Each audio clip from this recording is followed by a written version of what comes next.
Rádio. Počúvate El Rádio. El Rádio 106,4. Až 9 víťazstiev z 10 stretnutí v rámci zimnej prípravy dosiahlo priebežne 11. mužstvo druhej futbalovej ligy MFK Tatran Liptovský Mikuláš. Zverenci trénera Jána Karafu postupne zdolali Spišské Bystré, dvakrát Poprad, Liptovskú Štiavnicu, Béčko Prešova, ale i námestovo Lokomotívu Košice či Levice a Martin.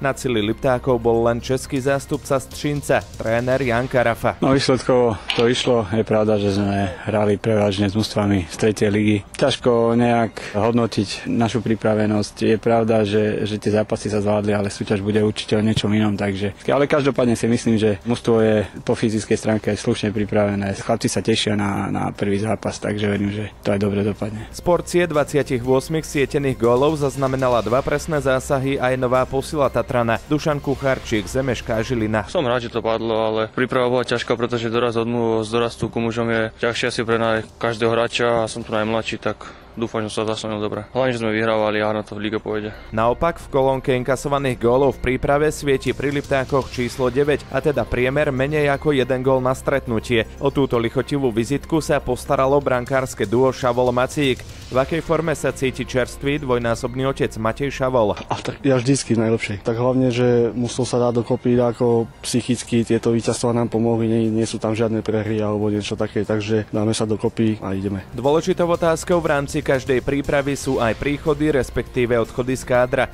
O tom, kto prišiel smerom dnu, tréner Ján Karafa. Tak z tých starších, skúsenejších je to Miro Latia, ktorý sa vrátil z pôsobenia v zahraničí. Potom je to Miro Blaščík, prišli 2 chlapci zo Žiliny, Kucharčík, Revák. Vzali sme vlastne na hosťovanie Martina Trnovského z Palúcky a prišiel k nám aj Julo Chomis z Banskej Bystrice na hosťovanie, ktorý pôsobil v Ružinej. Na tréningoch a v stretnutiach sa však objavuje aj množstvo hráčov, s ktorými sa síce počítalo, ale materské kluby si ich pôvodne stiahli do svojich radov. Opäť Ján Karafa. Vrátil sa Martin Kubena, ktorý sa na teraz nedostal do Ačka v Žiline, takisto Tomáš Malec, ktorého klub poslal na hosťovanie, Adam Orong z Trenčína, zostal nám Vlado Fujak. Ku skompletizovaniu chýbajú ešte mená, ktoré sa s mikulánskym dresom definitívne rozlúčili. Odišiel Tomáš Labún, Daško, Popík, Ďungel, Peťo Rezera. Druhá futbalová liga štartuje v sobotu. Žreb predposlednému celku druhej ligy na úvod neprijal. Karafovci sa najskôr predstavia na pôde druhej Dunajskej Stredy a potom následne o týždeň dokonca proti lídrovi z Podbrezovej. Pokračuje stabilný pilier mikulánskej obrany Peter Moravčík. Vylosovanie jarnej časti je náročné. V podstate je možné, že prvé 4 zápasy odohráme vonku, vzhľadom na to, že nespôsobili terén u nás, takže bude to náročné, ale z tých